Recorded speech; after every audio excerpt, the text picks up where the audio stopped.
Welcome to Detox Cafe. We're so excited that you're here and you're joining us live. This series is I Kiss My Last Frog. It's going to be exciting. Tonight's panel is going to be fun. We pray that you enjoy the topic. And before we go right into our program tonight, we have a wonderful devotional piece for you. And again, welcome to Detox Cafe.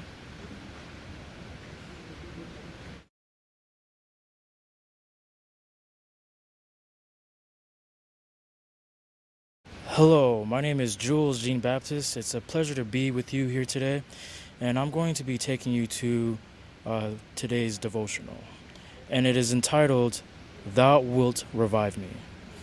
And the scripture for today is taken from Psalms 138, verse 7, and it says, Though I walk in the midst of trouble, Thou wilt revive me.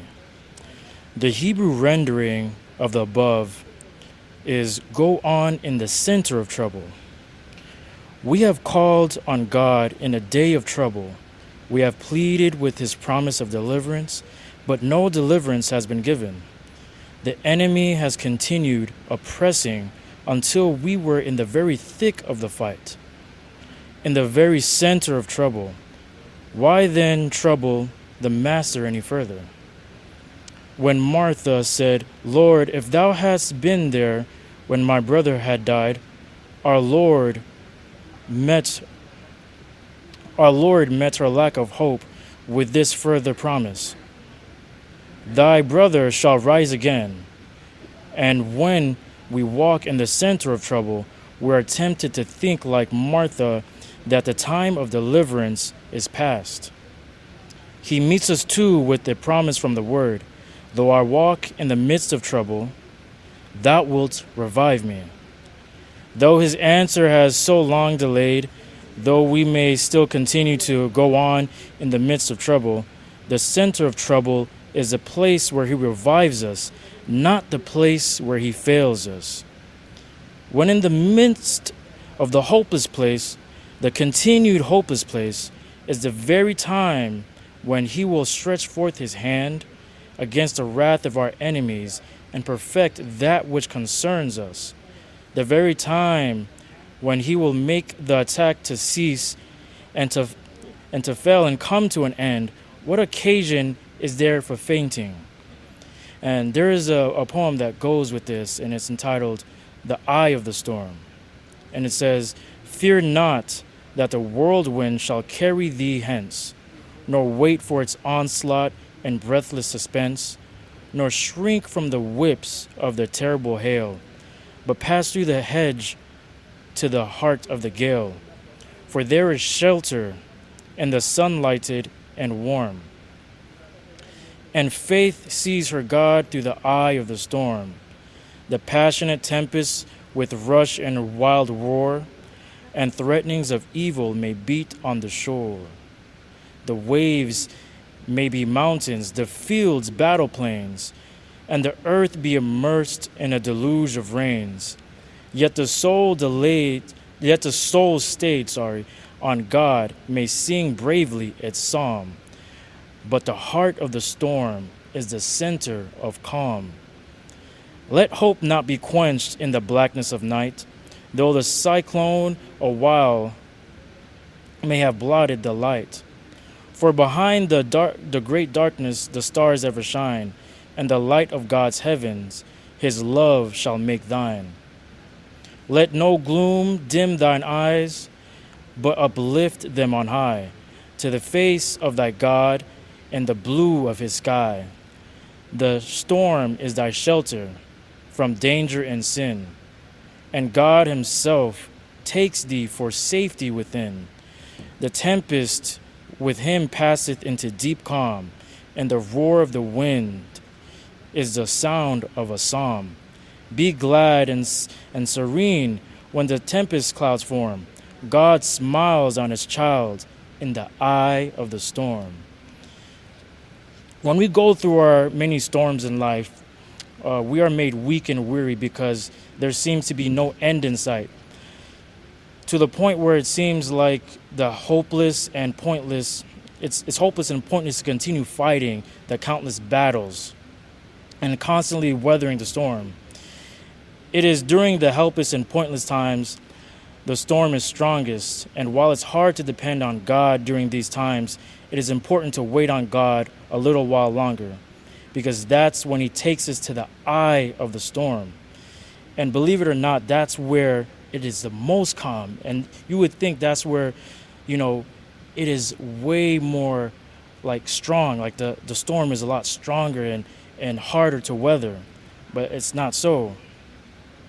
It says in Psalm 71:20, "You who have shown me great and severe troubles shall revive me again and bring me up again from the depths of the earth." And in Matthew 11:28, it says, "Come to me, all who are labor and are heavy, and I will give you rest." So it's important to trust and believe in God's promises and to remember it is He who tells our storms, "Peace, be still."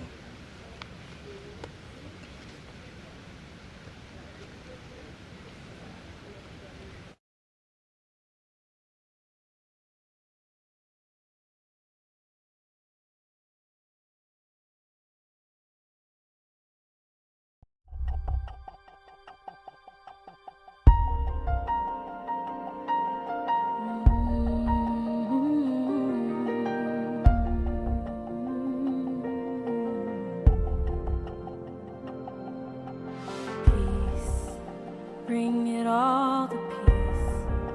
The storm surrounding me, let it break. At your name, still. Call the sea to still.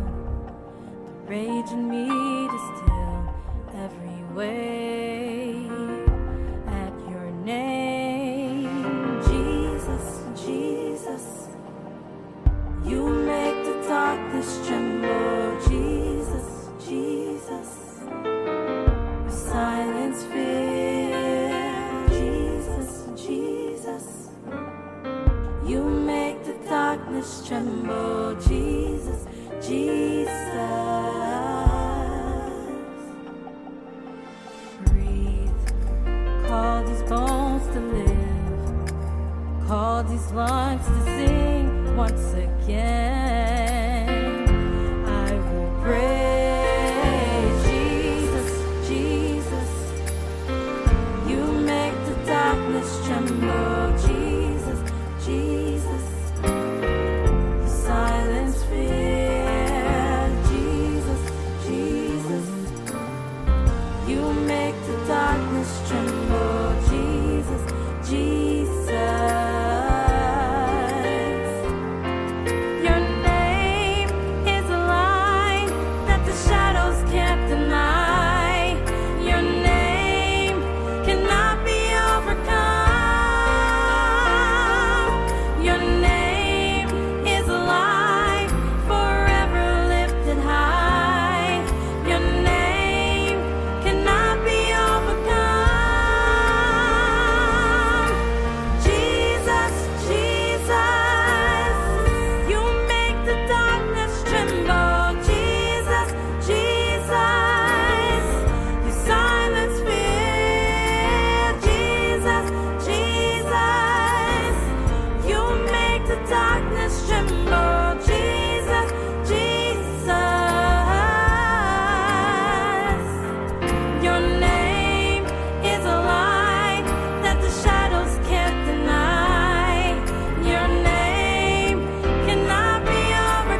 excited for everyone to be joining us this evening.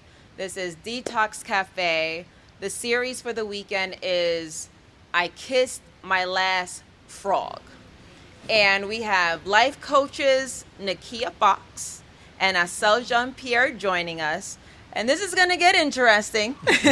We're going to share our story time tonight. On top of our story time, we're going to share our experiences on how to get over these hurdles.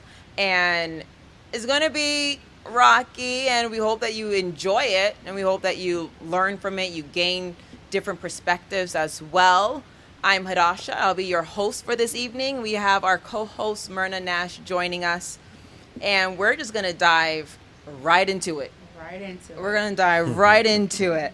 And tonight's part 2 of part 3 is breaking point on I Kissed My Last Frog. What was our breaking point, right? But before we get into that, going into the title, when you guys first heard it, what was your definition? Like, what did you guys think about I Kissed My Last Frog? Starting with you, Nekia. To me, it was about the moment before it all happens.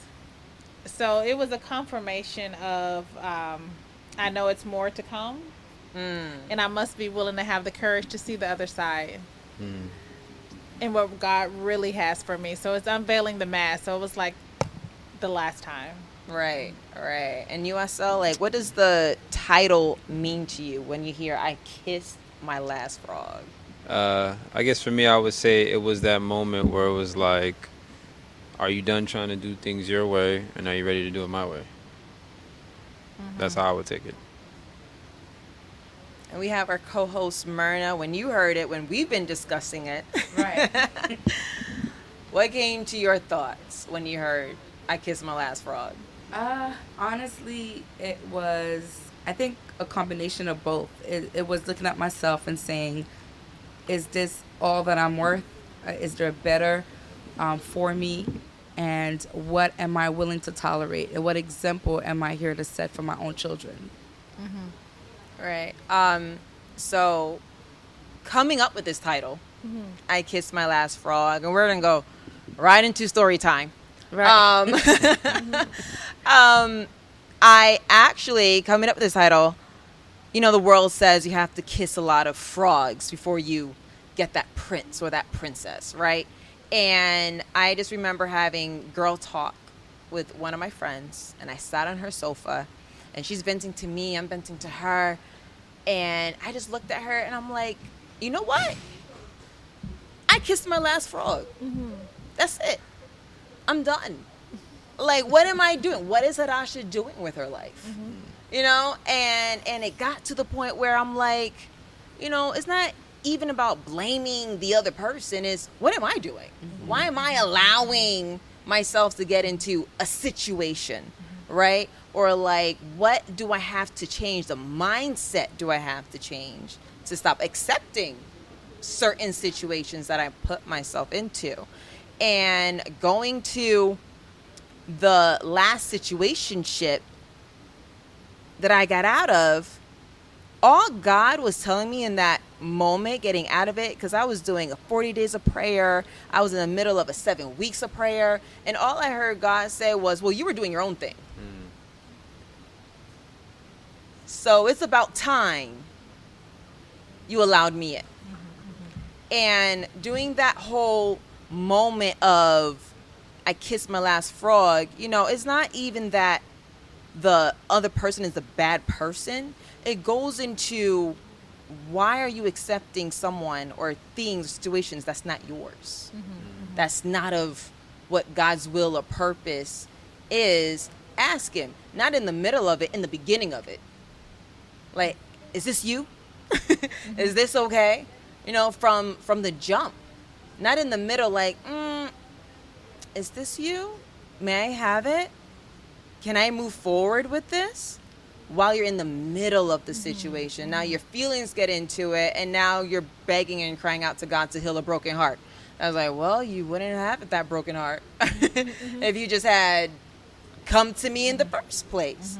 You know, so that was my willingness of saying that's it, and then when I went to God, the verse that came up and I shared with you guys is when I was a child, I did childish things. It got to a point where it's like, grow up. Like put me into your journey. And I would just love to hear from you guys your breaking point. Starting with you, Nekia, I'd love to hear, what was that moment that you said enough is enough?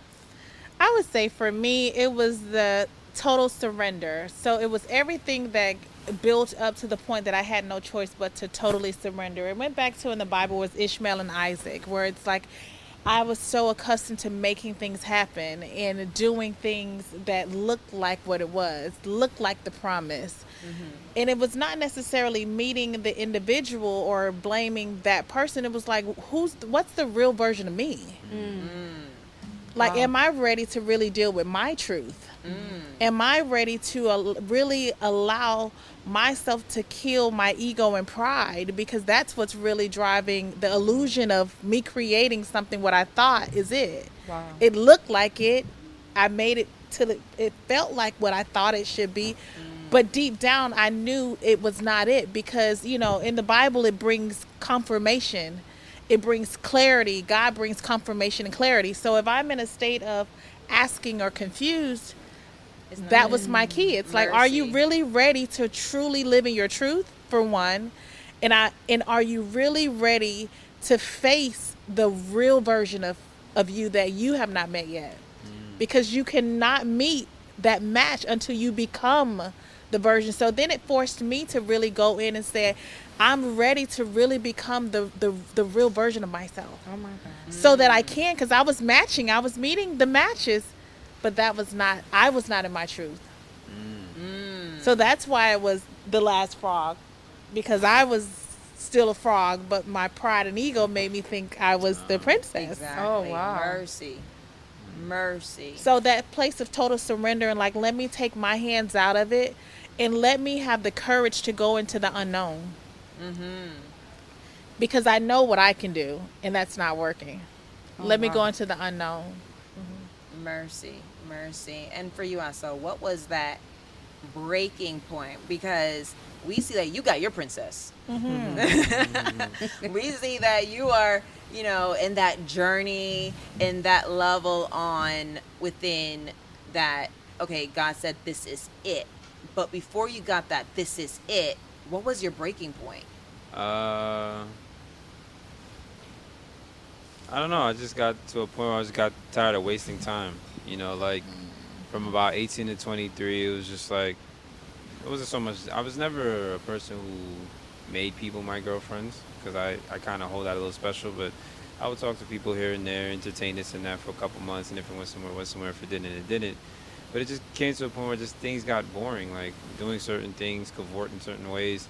You just find yourself like, as men, we have that ambition and the thrill, and then it's like, it's there until you get it. Then when you get it, it's just like, oh. And it doesn't even have to be purely sexual for anyone who may be assuming that I'm saying that. It's even the concept of, you see this beautiful girl, you want to get her number, and then you actually get her number and you get to know her, and it's like, oh, this is boring again. But the excitement of getting the number was there. And so it got to a point for me where it's like, I just got tired of wasting my time. And I'm a big person where it's like, I understand today's culture is like the guy got to pay for everything before we even something solid. I was very not like that back then. Like, your first date with me, we're going on a walk in ice cream. I start very small with my investment, and as I see, like, okay, you worth my time and energy, I do more. And I used to create this statement where I said I didn't want to build towers that I had to tear down. And what I meant by that is like, you're sitting there, you're talking to this person and sharing with this person, and then they meeting your friends, and then it doesn't work, and that's a waste of time. And then you go to the next person, and you're doing the same thing. And then it's like, now there's 6-7 people out there in the world that kind of know some intimate things about you, but are not your forevers. And so I came to a point where I was like, all right, God, I done tried to do this my own way for a while now, and it's just not working. And, that's when I went on that 5-year journey of being celibate, and him preparing me for marriage and preparing me for, everything that I stepped into. And that journey wasn't just, okay, I found my wife. It was, okay, God was like, look, this is your life, but if you give it to me, there's so much more I could do. And the same principles that I use to get married are also the same principles for my job, for my business, where I live, you know, and I live a life that I, logically speaking, should not be living. But it's because I'm in that position where I'm like, all right, God, you do your thing. God has me in positions I would have never been in. So it really just took me to a point where I was just like, all right, the way I'm doing things is not working. I'm tired of this cycle. And I was like, enough. God, let's just do it your way. And it's been like that in all things since then. All right. Well, going into this whole cycle, right? Just like you said, that total surrender that you and Nekia just mentioned. What does that even look like?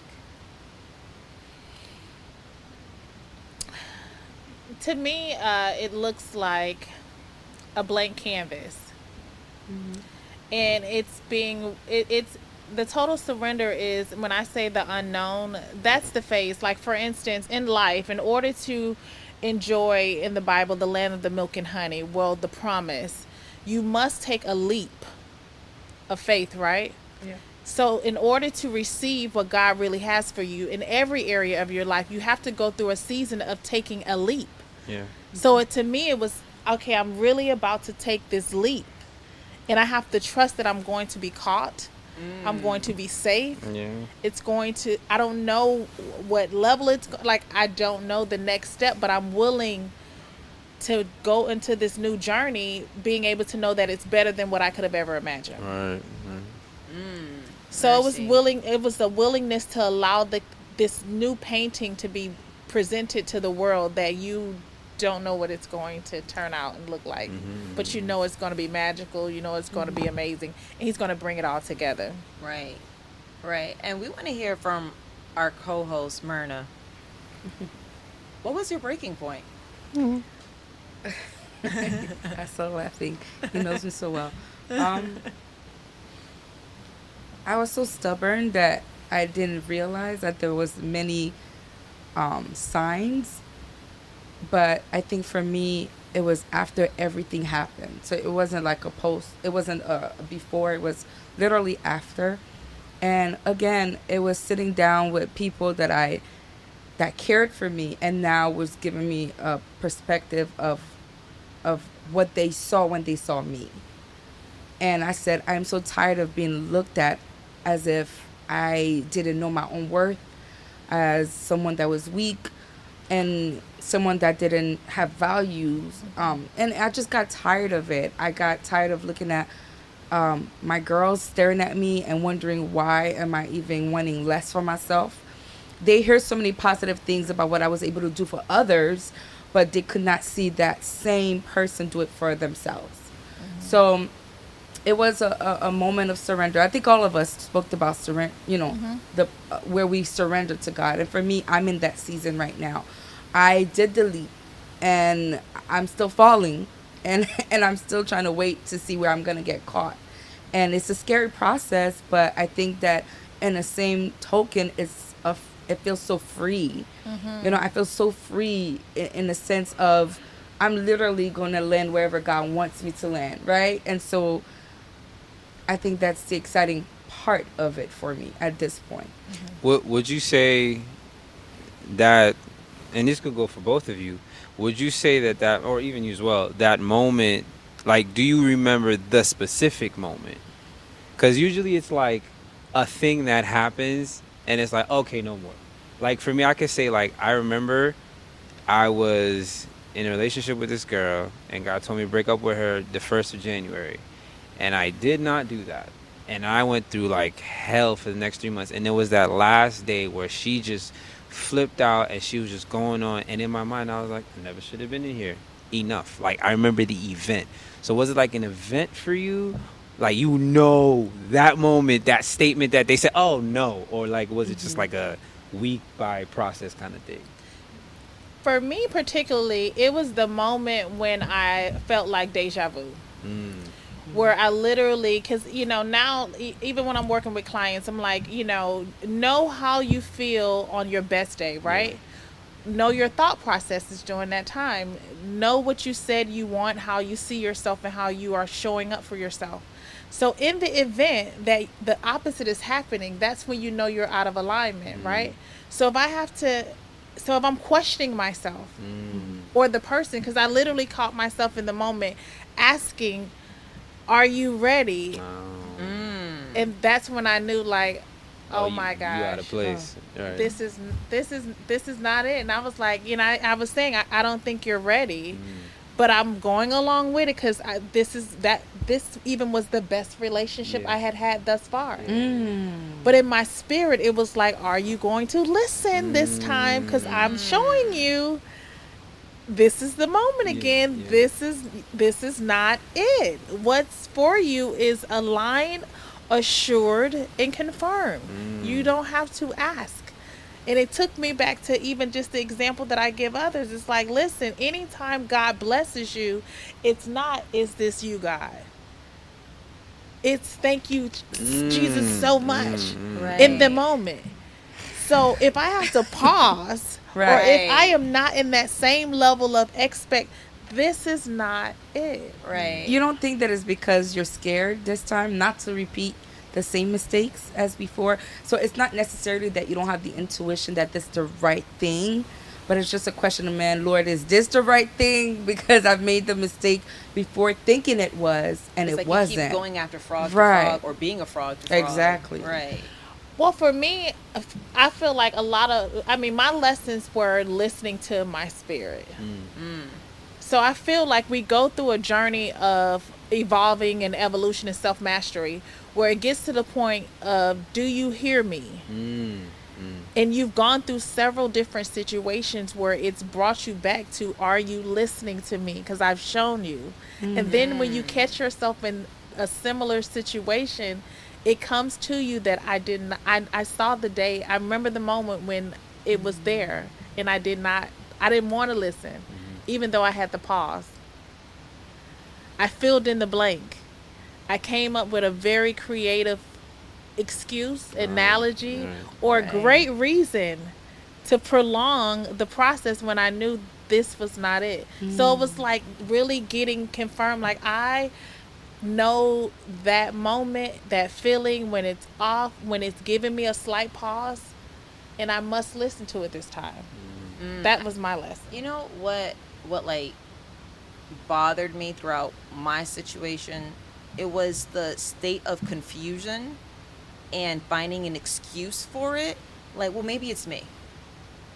And then sitting in it and be like, but why is there a state of confusion on where is this going, what's going on, or like what's happening right now, right? And then when it's so crazy, when I prayed the prayer of, and I told Myrna this, and I prayed the prayer that week of, oh God, reveal to me,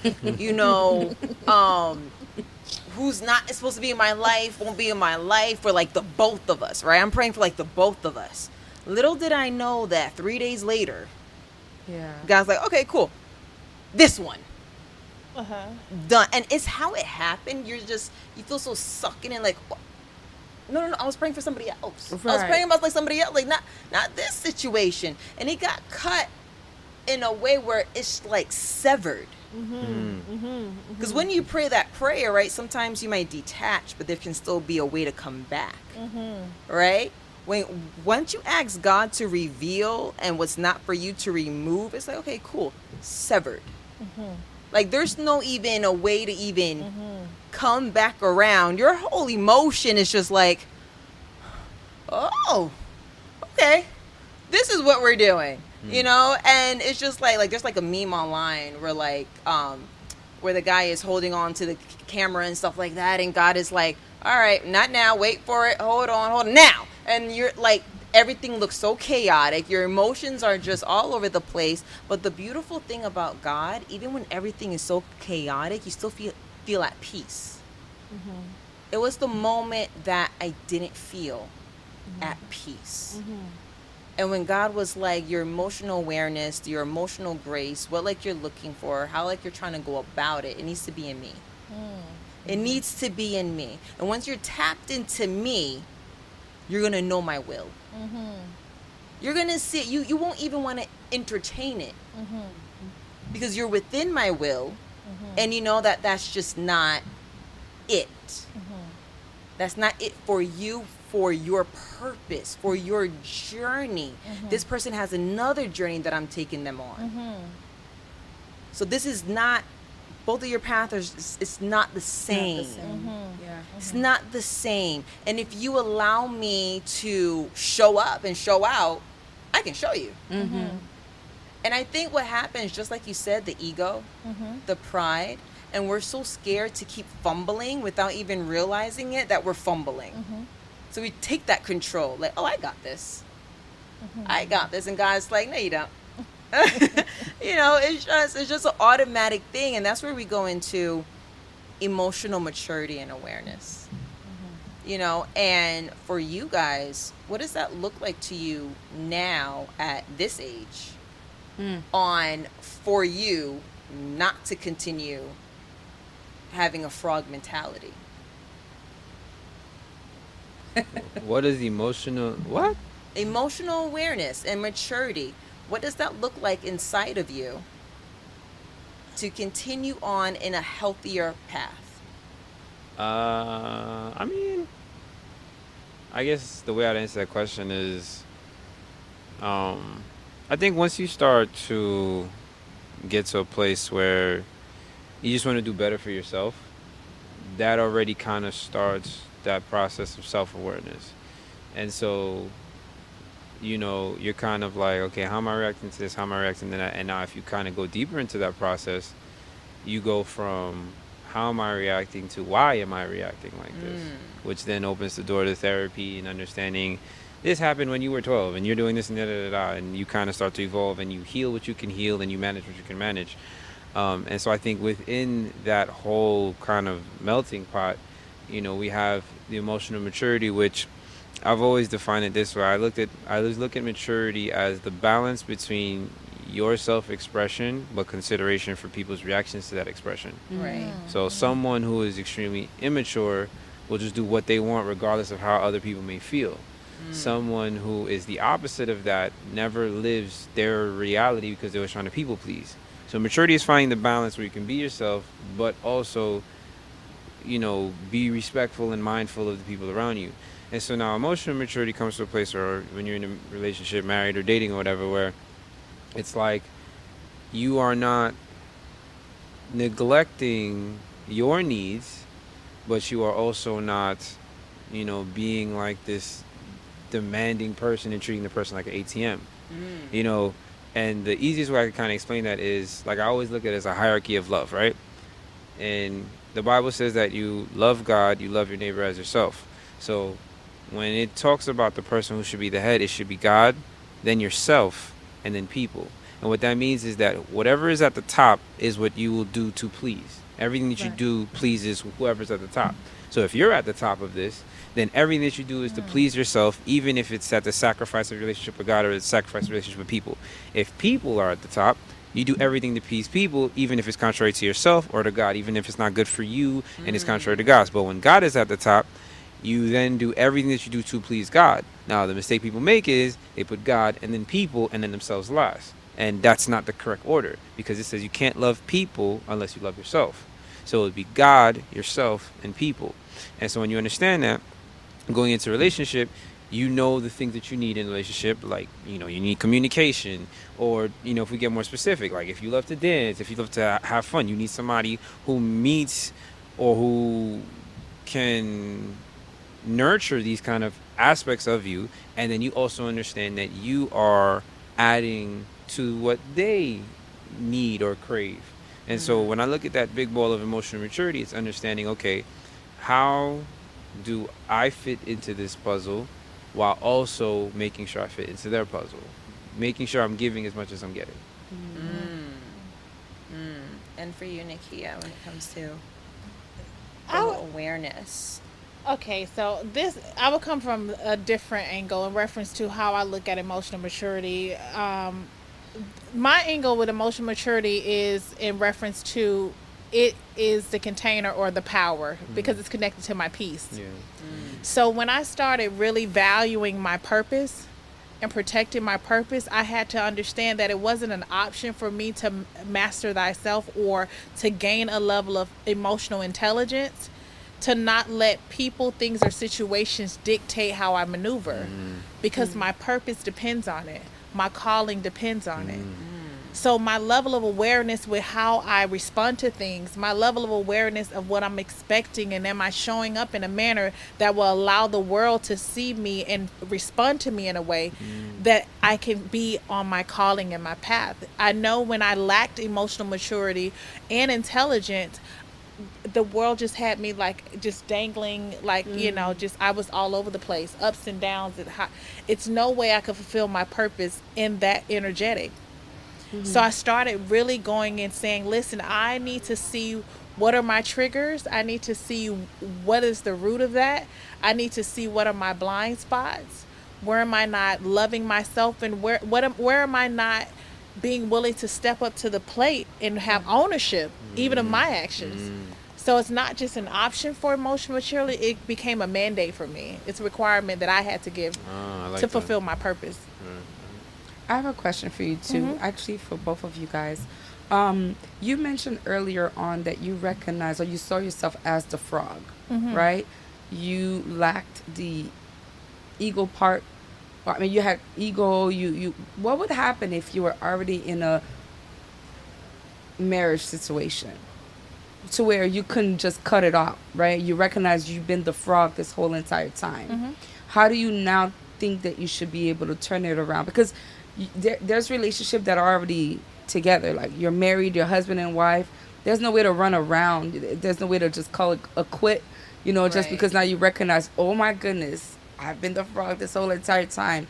I haven't been trusting God, you know, and all of that. So what happens when you are in these particular relationships for those viewers that are in relationship and now they're recognizing themselves as a frog, or they are dating a frog or married to a frog? How do we now try to change that and turn that person into, I don't even know how to, you know, prince and princess that we're called to be in the first place. We were called to be in the first place. Like how I know it's I mean, I personally feel as though, okay, if I were in a situation already and I'm now finding out and being brought aware that I want more and it's more for me, and what I'm in right now is not quite in alignment, I now have to inform the individual of where I am in my truth and see if they are at a same place in reference to where they are in their truth, and if they're willing to grow, because it is a level of acknowledgement. First we must admit, acknowledge, and then act.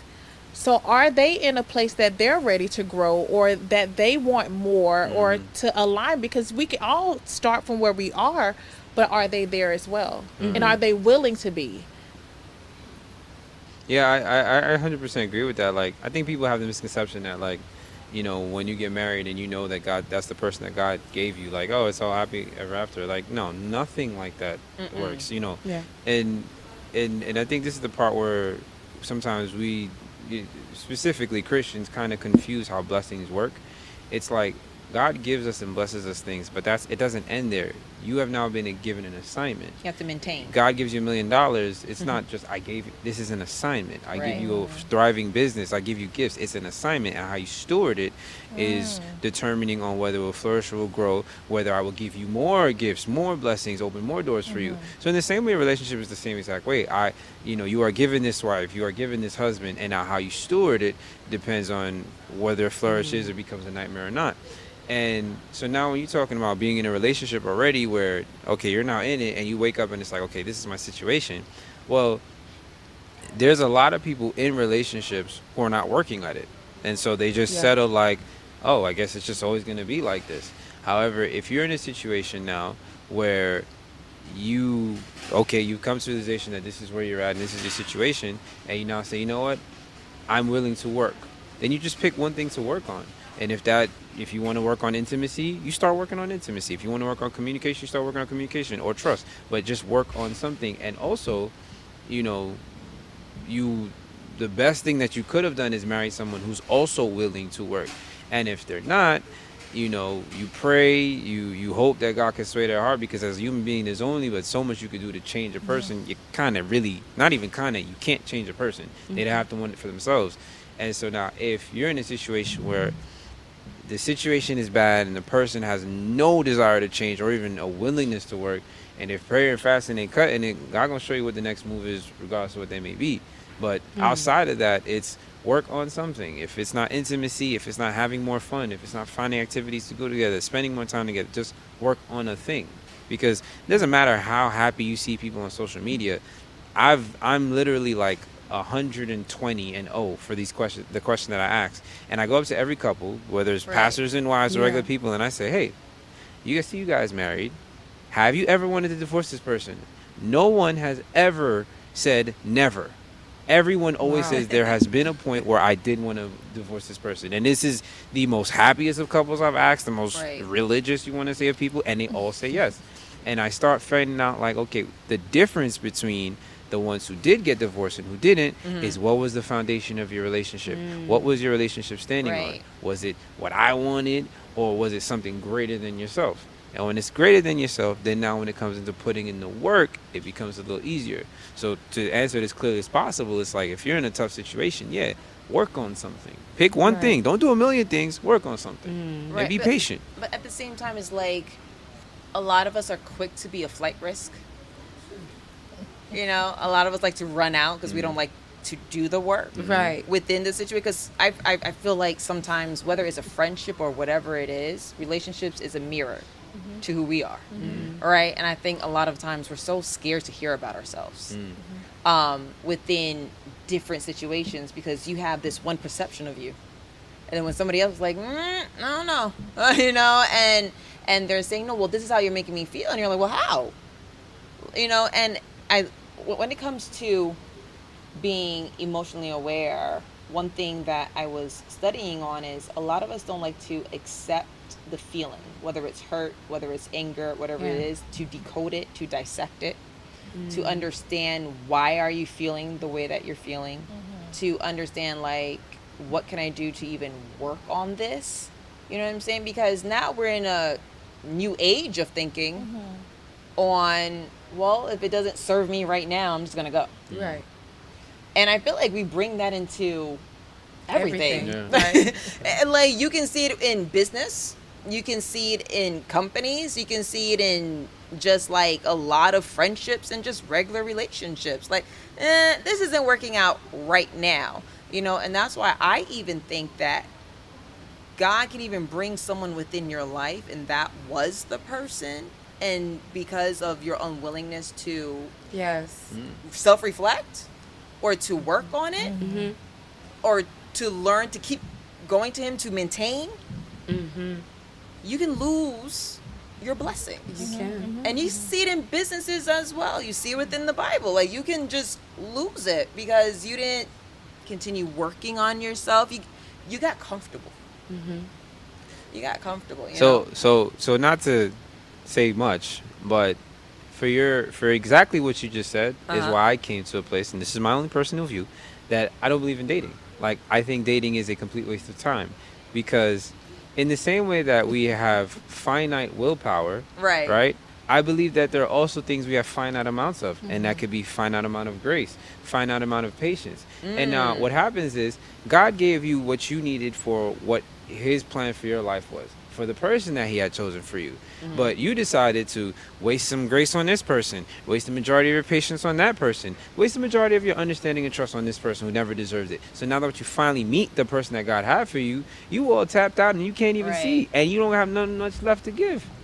And it's like, when you look back, it's like, man, I wasted so many years and so much of myself on people, and I got nothing to show for it. Right, you're at capacity now. But you know what's happening? I don't know if that's kind of what you're saying, but it's when you've put so much effort into the wrong person. That's it, exactly. Yeah. When the right person comes, you're fed up. You ain't got and nothing this left. is why I was saying, you know, to kind of like rebuttal a little bit of what you were saying. My spirit can tell me all day long that this is the right person for me. And now you're tired. But because I am so tired of or I may see certain traits of that person that reminds me or triggers me, you know, and for me, I'm like, oh, I'm not going through that again. I've been through it. So it's almost now you're looking for this perfect picture, perfect for me, perfect man that has everything laid out for you, so that you don't have to build, that you don't have to not necessarily build, because I know some people don't like me saying the building of the man, not building, but you know, you're just ready to like hop in the vehicle as they're driving, Right. and we're ready to go, you know. And so this is where I feel sometimes, even when God give us now who was meant to be ours from the get, right, but because we are so mentally, emotionally exhausted, now we're just questioning, is this truly who you're giving me? Because this is going to require work. It's going to require communication. It's going to require patience, understanding, compassion. Right. And you may no longer have that in you to give because you're so drained. I feel like for me personally, I don't open myself back. Okay, so this is how from a scale of 0 to 100, I like to gauge where am I. And after I think one of the severe heartbreaks, I was like, I would never go below a 65 again. So I feel as though for me, when I am getting close to 100, that's when you're hydrated, that's when you're exercising, that's when you're attracting abundance. Yes. That's when you are aligned, you're meeting. And I think when I started looking back on when did I meet the person? Where was I on my scale? Because normally you're going to meet the same exact thing. Yeah. And I think it's being willing to be in your truth. Was I on low when I met them? Mercy. So it's getting to where you need to be to attract what you want for a lifetime. Because it's ultimately, it's the life, success, business, personal, relationship. It's all about the evolution of self and being willing to be so married to becoming what God has put me on this earth to be. Yeah. Right. So if I am devoted to, regardless of what it takes in life, Yeah. whom it takes in life, I want to become that person, and I'm willing to do whatever I have to do to get there. Feelings don't matter. That's right. Yeah. The work that I have to do doesn't matter. All that matters is the big picture. That's right. And as long as I'm becoming the best version of myself. So I would tell anybody, for me personally, I go on that scale. And normally when I am attracting the false, I was not at my highest self. Yeah. I love that. Yeah. Because now I'm thinking I about it. like I'm that. like, when I was in the Yeah. most toxic relationships, it was when I was like not feeling good. You know, I just, all right, I just need a Bored. placebo. Exactly. Yeah, Yeah. bored. That's literally what it was. But I you was know bored. what? This is why therapy is so much important, because I was in a great space of myself when I met certain people. And then after meeting them, I got into a shell because now I was afraid to revisit what I visited when I wasn't. You see? So I feel like that's where therapy come into play, because when you are so sure of your now version of who you are, it doesn't fluctuate up and down. So that fear of you going back does not come back to you, because now you're so sure that you're in a better place and you're going to make better decisions. And, you know, I guess everybody has their own journey and go about it differently. Some are forceful because until you get pushed into it, you just won't ever even take the chance.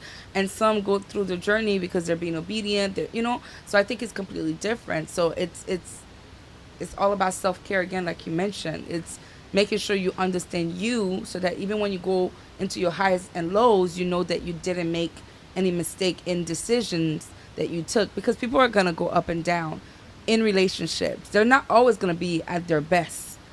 So the question is, at that point, how do you maintain it? And it's just like what Shasha was saying. Right. Prayer. But don't you believe that at the same time, I think that's what even Pastor Aaron said the last time. I feel like once you go into someone, like you are with someone that even starts with the abundance mindset that wants to work with you, I think what people forget is that commitment is not a feeling. Commitment is, I'm with you for the bigger picture, Yeah. for the bigger goal. Because I'm not always going to feel 100. And you almost want to feel that stability, because I think my biggest thing when it comes to anything is stability. It's the stability of knowing that you got me and I got you. And I think what I got tired of when it comes to a frog, they're very slippery when wet, right? Is being in relationships that were very slippery when it came to the bigger picture.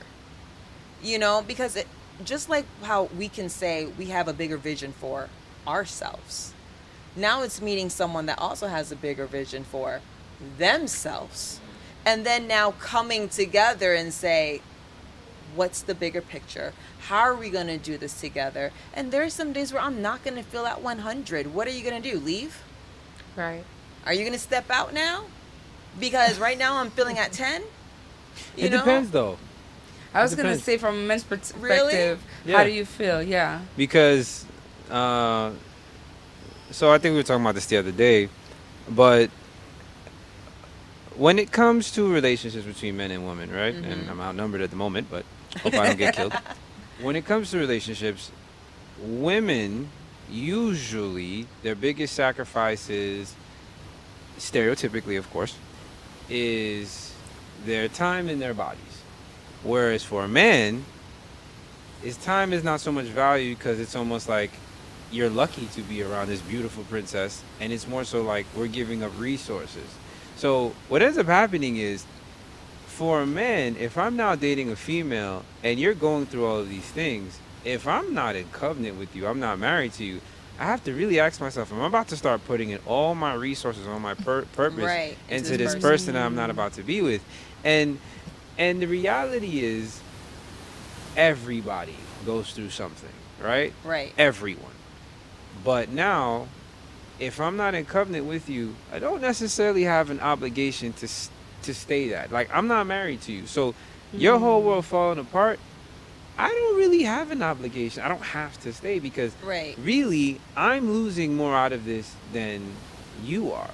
As a man. As a man, I'm losing way more, because I'd have to give so much more to pick you up on your feet, to support you, to hold you down. Like, the concept of a woman going to depression and a man completely taking care of her is more common than a man being fully depressed and a woman taking care of him.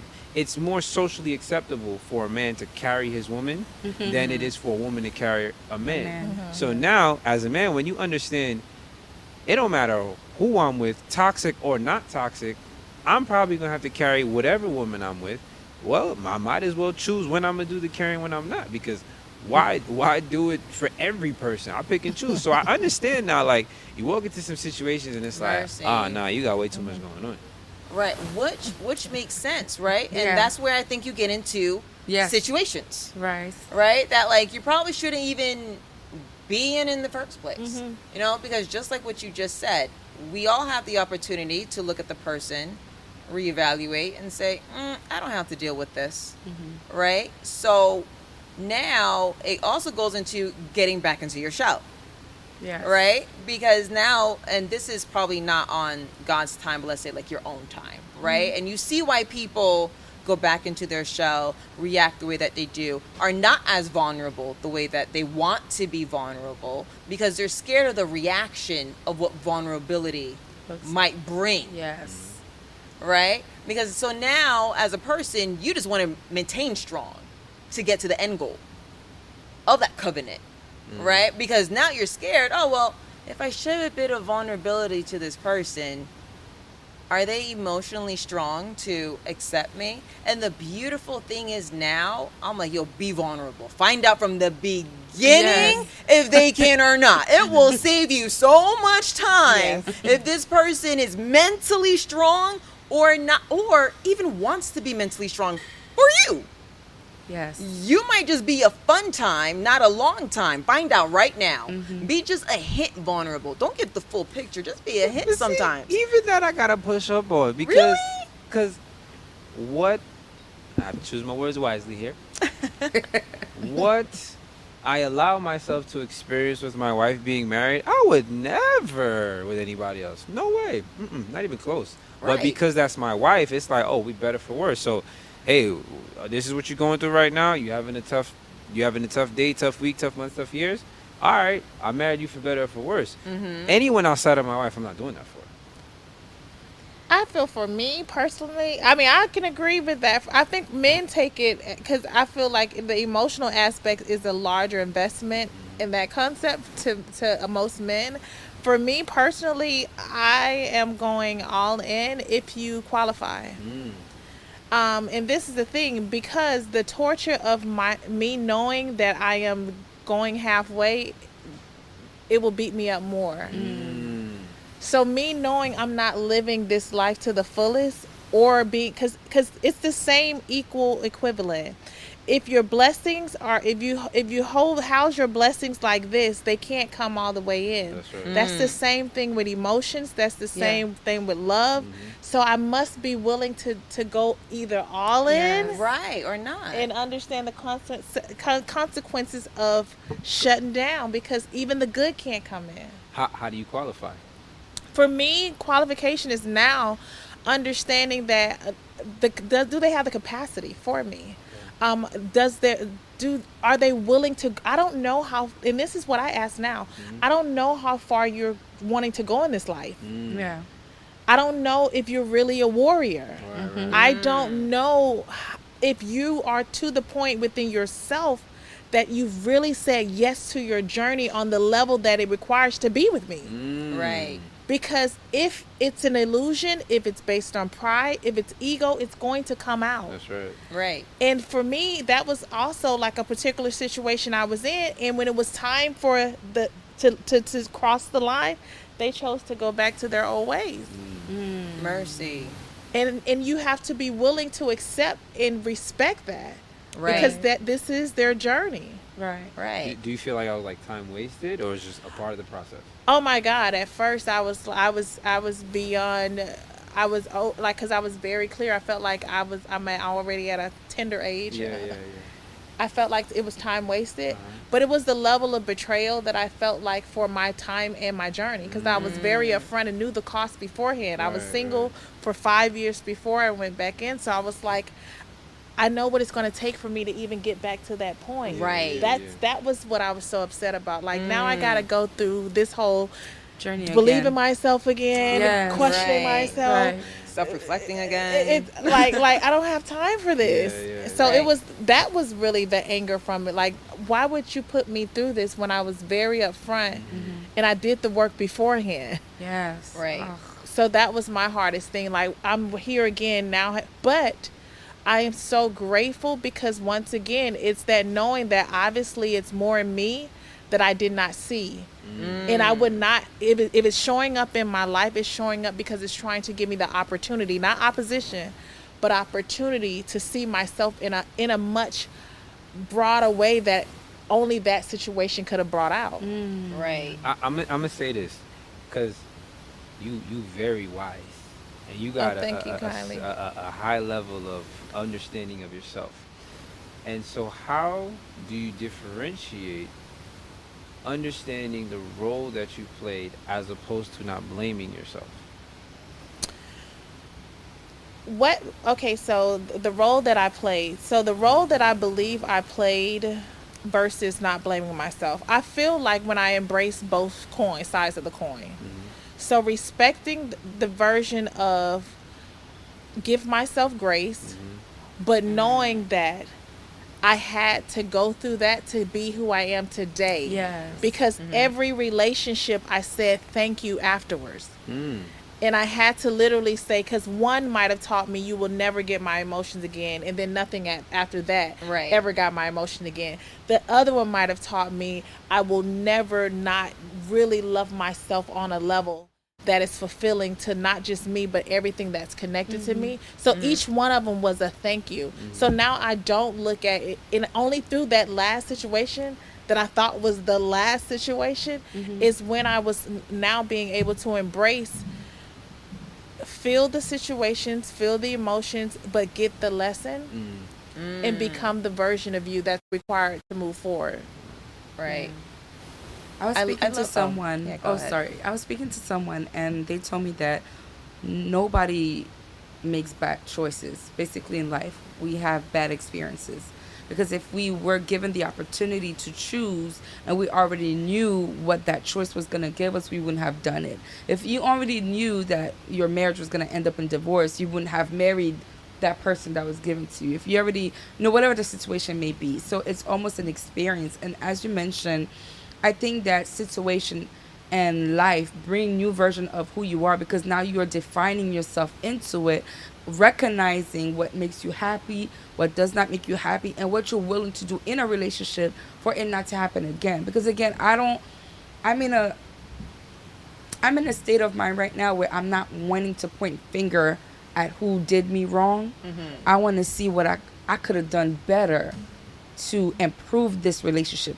Even if, there was, cheating and this, I'm not even looking at what they did. I want to see, what did I do what could I have done better? Maybe the way I communicated, maybe the way that I handled the situations prior to having that happen. Maybe was I clear? Was I sure of myself? Did they see signs of weakness that they knew they could walk all over me? What did I do? What could I have done better to avoid what happened? So I'm now trying not to point out the, finger all the time. This is why I'm having more and harder time when we talk about depression and everything else related, anxiety, because now I'm saying, okay, I realize I'm dealing with these situations. So do I need to cause my partner to feel that every single day and forget about how they feel? How they, the response of my behavior towards them. So to me, I feel like we need to hold, and I know Hadasha hates that word accountable, but to yourself, you are to hold yourself accountable for your own action, and not point out fingers. Well, he doesn't carry me when I'm in this situation. He doesn't understand me, because it's almost putting a blame, and we're forgetting that they too have emotions and desires and things that need to be nurtured. You know what I'm saying? Right. So that's why I think that sometimes it becomes selfish. Right. The thing about accountability is you can't even get accountable until you're aware. Right? So, and that's what even Dr. Judith was talking about last night. You have to be aware of where you're at in life for you now to take hold of your self-accountability. Right. You know what I'm saying? Because just like I tell everyone, I can't make you hold yourself accountable. I can only make myself accountable for my actions. So that's like my thing about it, right? Like, I can't control you. I can't control your words. I can't control your motives. I can't control your intelligence. I can't control the way that you move, but I can control myself. Right. So when it comes to accountability, it's how are you reflecting? How are you processing? How are you going about being better? How are you going about walking within your truth, going into your purpose? That's self-accountability. And until you're made aware of it, you're going to keep doing the same thing over and over and over again that puts you in the same depleted situations that you can't get out of. So once you're aware, you break the cycle. Once you break the cycle, it's through accountability. It's self-checking yourself. It's self-processing yourself. There's one thing that Assel said and that Nekia said that was actually quite profound that actually worked together. What like Assel said is him being vulnerable and seeing the day-to-day when it comes to, I wouldn't do that for anybody else but for my wife.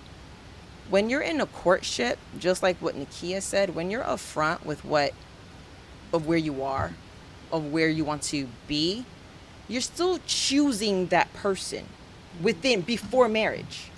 Like, this is who I want to be vulnerable with for the rest of my life. Right. That's before the ring even comes on, right? So within the courtship, you have to be upfront with your vulnerability. You have to be upfront with your emotions. You have to be upfront of, this is my truth, this is my purpose, I feel like this is my calling, this is where I want to be at peace, learn how to be a peacemaker. The other person, it's an acceptance thing. You want to feel accepted, the other person wants to be accepted. Oprah said, the biggest thing. Everyone in life that she has ever interviewed has one thing in common, no matter what culture it is, no matter what gender, no matter what they're going through. Everyone wants to be understood. Everyone wants to be seen. Everyone wants to be loved. Everyone wants to be accepted for who they are. And the thing is, when you're within that courtship, it's knowing that God is in it, that you are in a safe space where you feel safe enough to be vulnerable, to be you. You know, and that's not an easy thing to take on. And that's why when we say, oh, I kissed my last frog, it's that whole no more. Enough's enough. Right. I want that safe space. Right. I want to find that common ground where you're good with me and I'm good with you, Yes. and you choose me and I choose you. You know, because before you even get to marriage, you have to choose the person. You know, where we say, no, God helps you choose, but at the same time, you can say no. You can say no. God can present the person. You're like, no. You know, so you want to feel that, okay, this person chooses me. You know, and it gets to the point of, you know, this culture of selfishness, this culture of, well, what about me? You know, and I love what Assel said with the whole, when it comes to the maturity aspect, that's how I feel like you really know that you're ready. That you can now hold emotional space, not just for one, but for two. You're at a great mind space where you go, well, okay, you know what? I'm willing to learn to hold emotional space for two. Because now when you have kids, I'm holding emotional space for you. I'm holding emotional space for this one. I'm holding emotional space for this baby. You know, like, you have to learn how to open up your heart and your mind and your senses of reflecting, you know.